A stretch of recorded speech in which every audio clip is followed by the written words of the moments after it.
महिलाओं का झगड़ा यही तो है। जिठानी गरीब घर की, देवरानी अमीर की, दिन भर शान दिखाती है। मेरे पीहर में ऐसा, मेरे पीहर में वैसा, वहां इतने नौकर लगे, इतने चाकर लगे, वहां से 1 लाख की साड़ी आई। क्या होगा इससे?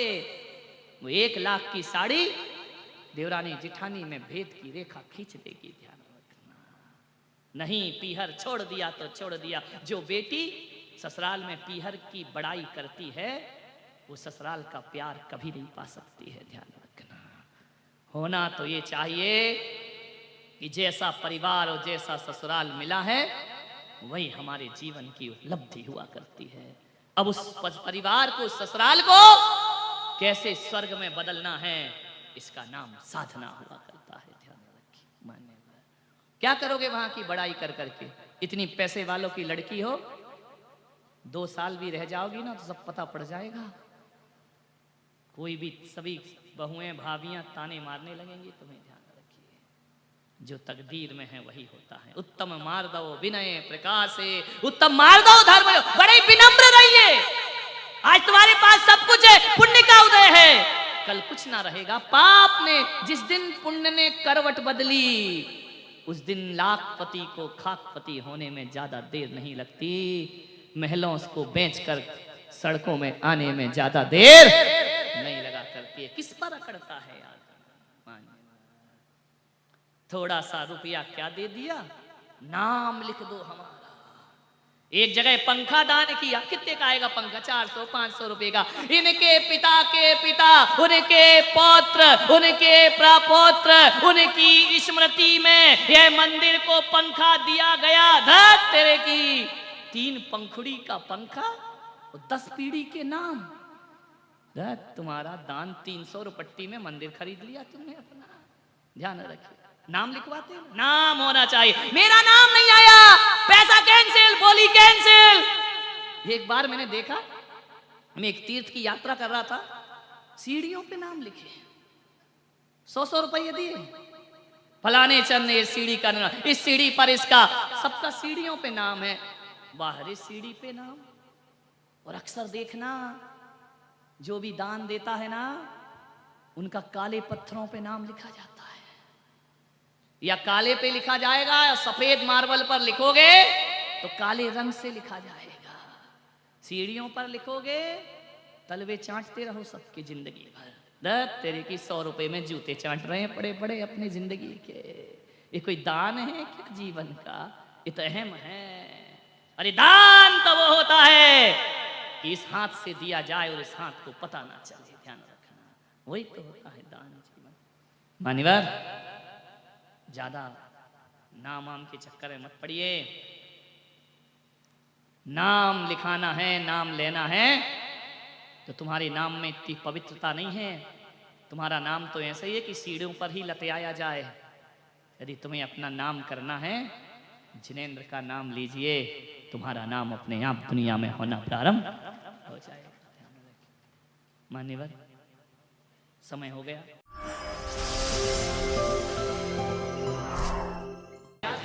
धवलता, महिलाओं का टेंशन दूर हुआ। पति तो और ज्यादा खुशी हो गए कि महाराज बहुत अच्छा किया। 2 घंटे तो इनको अलमारी में चयन करने में लगता था कि सुबह कौन सी पहनना, दोपहर को कौन सी साड़ी पहनना और शाम को कौन सी साड़ी पहनना। रंग दी संयम से चुनरिया, रंग दी त्याग से चुनरिया, ले लिया जीवन में साध्वी का भेष, ले लिया अपने जीवन में त्याग और संयम की साधना का रंग। ये धवल वस्त्र मन की कलुषता को मिटाने के वस्त्र हैं। कषाय पैदा ना हो जाए। कपड़े सफेद होने से कल्याण नहीं होगा। आज तुम्हें अपनी आत्मा को भी पावन और पवित्र बना करके रहना है, कलुषताओं से दूर रहना है। ध्यान रखिए, ऐसे सफेद वस्त्र जो आपने पहने हैं, अकेले वस्त्र नहीं बदलना मेरे भाई, भीतर का मन भी जो बदल लेता है, उसके जीवन में पर्युषण पर्व अवतरित हो जाते। चित्त को पवित्र करिए, मन को पवित्र करिए, सब विकल्पों को छोड़िए। आप सब यहाँ बैठे हैं, किसी का 40 साल का जीवन हो गया होगा, किसी का 50 साल का जीवन हो गया होगा, कोई 60 के होंगे, कोई 70 के होंगे। हर बार पर्युषण पर्व मनाया, हर साल पर्युषण पर्व मनाया, लेकिन इस बार अजमेर वालों एक बात ध्यान रखना, 70 साल 50 साल 40 साल परिवार को सौंप दिए, रिश्ते नातों को सौंप दिए, संसार की रंगरलियों में बिता दिए। जो भी परिवार को रिश्ते नातों को दिया है, भाईचारे यार दोस्ती को दिया है, वह सारा का सारा समय व्यर्थ निकल गया। 10 दिन जो दोगे ये तुम्हारे बहुत काम आएगा, ये केवल तुम्हारा है, इसे कोई नहीं ले सकता है, ये फिक्स्ड डिपॉजिट है। ये 10 दिन तक यदि तुमने अच्छे से साधना कर ली तो एक बात मान के समझना कि जीवन में हमने 10 दिन का ये जीवन बीमा करा लिया है, ये लाइफ इंश्योरेंस है। एक बात ध्यान रखिए, घर में जीवन बीमा कराते हो, दुर्घटना में मौत हो जाए तो बीमा का पैसा किसको मिलता है? बोलिए। जिंदगी बर्बाद कर दी, पैसा मिलेगा पत्नी को और बच्चों को, लेकिन मेरी सभा में भी आज जीवन बीमा हो रहा है तुम्हारा। और एक बात याद रखना, ये पुण्य का वो जीवन बीमा है, यदि आपने मेरे यहाँ बैठकर और जिनेंद्र के दरबार में लाइफ इंश्योरेंस करा लिया तो एक बात याद रखना, मर भी गए तो पत्नी को नहीं मिलेगा, तुम्हारा तुम्हें ही प्राप्त होगा। इस जन्म में भी प्राप्त होगा, आने वाले जन्म में भी प्राप्त, जन्म जन्म तुम्हें ही मिलेगा। इसका ब्याज कोई और नहीं ले सकता है, ध्यान रखना। ये हमारे जीवन की सबसे बड़ी कमाई है, छल मत करना। 10 दिन तक विशुद्ध आध्यात्मिक साधना करना। एक आदमी बोले, महाराज क्या हम अपनी दुकान अपने दफ्तर में यही कपड़े पहनकर जाएंगे? मैंने क्या कमाल कर दिया, अपना धर्म तो पहनने का ही नहीं है मेरे भाई, तुम्हें तो कम से कम ये पहना रहा हूं मैं तुमको, तो लोग क्या कहेंगे?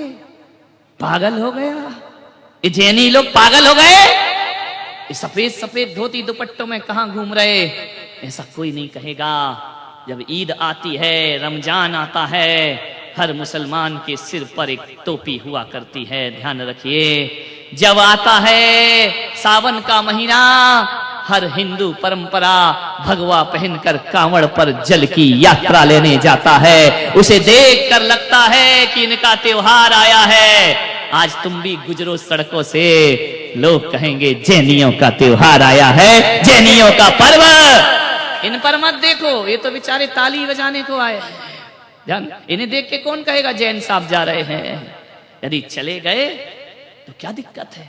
अपनी संस्कृति, अपनी सभ्यता और अपनी परंपराओं में शर्म महसूस मत करो, इसमें गर्व महसूस करिए। आज महिलाएं यहां से घर जाएंगी, सफेद सफेद पूरे रोड में, ध्यान रखना, जो भी देखेगा कहेगा जरूर कोई साधक जा रही, कोई साधिकाएं जा रही है, ध्यान रखना। इससे इज्जत खराब नहीं होगी, लोगों के हृदय में आस्थाओं का स्थान तुमको प्राप्त हो जाएगा, ध्यान रखना। पर्युषण पर्व है, लगना चाहिए कि जैनों का कोई त्योहार आया है, लगना चाहिए कि तपस्वियों का कोई त्योहार आया है। सफेद वस्त्र जीवन के त्याग का प्रतीक है। ऐसा मत करना महिलाएं, संकल्प है तुम्हारा, ये नहीं कि घर गए तो रंगीन वस्त्र पहन लिए, दिन भर आपको यही पहनना है। 2 साड़ी किस लिए दी गई है? जो शिविर में उनको 2 मिलेंगी, अभी मिलेंगी, चिंता मत करो, मिलेगी, टेंशन मत। कितनी जल्दी प्राण निकले।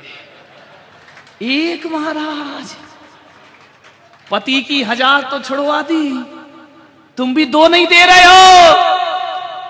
मिलेंगी मिलेंगी, टेंशन मत लीजिए, समझ में आ रहा? सफेद एक साड़ी में कैसे रहोगी? एक में तो माता जी भी नहीं रहती, उसको भी 2 लगती है, ध्यान रखिए, विचार। सफेद चटाई पे सोना है, गद्दे पर नहीं सोना है, समझ में आ रहा? नहीं तो साधना के साथ छल हो जाएगा। बन जाइए एक दिन, चिल्लाते हो मां का लाल कैसा हो, पुलक सागर जैसा हो, पड़ोसी कहीं, तुम कब बनोगे? ध्यान रखिए, 10 दिन तो साधना करो, 10 दिन तो तपश्चर्या करो, 10 दिन तो देखो कि हमारी यारिकाएं कैसी रहती हैं। 10 दिन तो देखो आपके संत कैसे रहते हैं। क्या पूरी 100 साल 50 साल की जिंदगी में 10 दिन भी संत का जीवन नहीं जी सकते हो। 10 दिन इतना मुश्किल है। फिर जो जीवन भर साधु बने हैं उनकी निंदा करना आसान है, लेकिन संत का जीवन जीना बहुत कठिन काम हुआ करता है। अरे मुनि बनना कोई खेल नहीं है, बच्चों का तेल निकल जाता है। अच्छों का ध्यान रखिए। एक दिन नहीं होती साधना, 10 दिन सन्यास नहीं होता। जीवन भर सन्यास लेकर कैसे जीते हैं संत लोग। बड़ा सुकून मिलेगा, बड़ा आनंद मिलेगा। हर बार तो पर्यूषणों में मंदिरों में पूजा की, पूजा तो आज भी है। यहां बैठकर शास्त्रों में कहा है कि जो सामूहिक बैठ करके पूजा करते हैं उनको सामूहिक पुण्य की प्राप्ति हुआ करती है। तुम पढ़ते हो शास्त्रों में पूजाओं में कि सम्मेद शिखर की अमुक टोक से इतने मुनियों को मोक्ष हुआ है। हजारों लाखों मुनि मोक्ष गए। एक बात ध्यान रखना, यदि पवित्र भाव से भगवान की पूजा अर्चना देव शास्त्र गुरु की आपने कर ली तो मैं विश्वास दिलाता हूं कि जब भी पुण्य मिलेगा तो तुमको सामूहिक पुण्य का फल प्राप्त होगा। हो सकता है इस जन्म में नहीं, अगले जन्म में, अगले नहीं, कभी ना कभी यदि आप सबने सातिशय पुण्य का बंद कर लिया तो जहां से हम लोग मोक्ष जाएं वहीं से तुम लोग भी साथ साथ निर्वाण को प्राप्त। सामूहिक पुण्य है, ये छोटा मोटा नहीं है। मंदिर में बैठ के पूजा करना अलग चीज है, तो समूह रूप में पूजा करना अलग चीज हुआ करती है। तुम देखते नहीं, एक बस जाती है, बस में कहां कहां के यात्री बैठते हैं। कोई अजमेर का बैठता है, कोई जयपुर का बैठता है, कोई उदयपुर का बैठता है, कोई नसीराबाद का, कोई किशनगढ़ का बैठ जाता है। कहां कहां के यात्री आकर के एकत्रित हो गए एक बस में। बस गई, पलट गई, सब मृत्यु को प्राप्त हो गए। एक्सीडेंट हो गया, मौत हो गई। क्यों? कोई कहीं रहता, कोई कहीं रहता, कोई कहीं पैदा हुआ, कोई कहीं पैदा हुआ। मरते समय सब एकत्रित क्यों हो गए? क्योंकि उन्होंने पिछले जन्म में सभी ने मिलकर कोई सामूहिक पाप किया होगा। इस कारण मरते समय सभी एकत्रित हो गए और हम यहां बैठकर सामूहिक पुण्य कर रहे हैं। जब भी पुण्य का फल प्राप्त होगा सब एकत्रित हो जाएंगे, एक साथ आकर के वहां पर बैठ जाएंगे। ध्यान रखिए, ये कर्म है, छोड़ते नहीं है किसी को।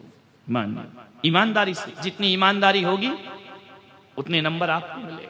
नंबर से मतलब आपके अकाउंट में आपके बैलेंस जमा होगा। ध्यान रखिए, बेईमानी होगी, पुलक सागर का कोई हानि नहीं है, तुम्हारी अपनी हानि है।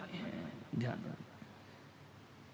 दिन भर पानी नहीं पीना है, सुबह भोजन मिलेगा, शाम को एक आसन करो तो फिर एक आसन करो। ये क्या है ढोंग कि एक आसन भी कर लिया और शाम को भी खा लिया, तो काहे का एक आसन? वो तो 2 आसन हो गया। हमने कहा ऊनोदर, तुमने कर लिया दूनोदर, डबल लेकर के आ गए। इच्छाओं को जीतिए, घबराइए नहीं। हमने कहा दिन भर पानी नहीं पीना, कई महिलाओं की आंखें फट गई हैं। पहले से क्यों संकल्प करते हो कि पिएंगे?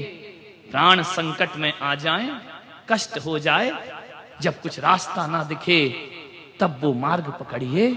ध्यान रखना, 2 तरह के लोग होते हैं धरती पर, 2 तरह के लोग होते हैं, 2 तरह के रास्ते होते हैं।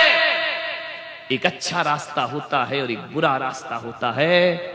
अच्छा रास्ता शुरू में कठिन लगता है लेकिन उसका परिणाम बहुत अच्छा आता है, और बुरा रास्ता चलते समय तो अच्छा लगता है लेकिन परिणाम बड़े घातक सिद्ध हुआ करते हैं। बुरे रास्तों से आज तक किसी को अच्छा परिणाम नहीं मिला है, चाहे लादेन हो, चाहे सद्दाम हो, चाहे रावण हो, चाहे कंस हो। ये जब जीते थे तो रास्ता बुराई का इन्हें बहुत अच्छा लगता था, लेकिन रिजल्ट आपने देखा है क्या आया इनके जीवन में।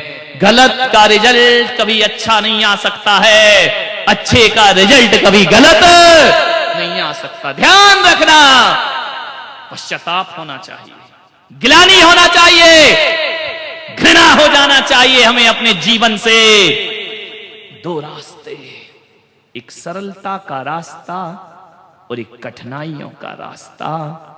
और जब मेरा मन कठिनाई के रास्ते को छोड़कर सरलता का रास्ता पकड़ता है, तब भीतर से ग्लानि होती है कि मैंने सरलता का रास्ता क्यों स्वीकार। जीवन तो कठोर साधना है, साधना करिए अपने जीवन में, शक्ति को जागृत करिए।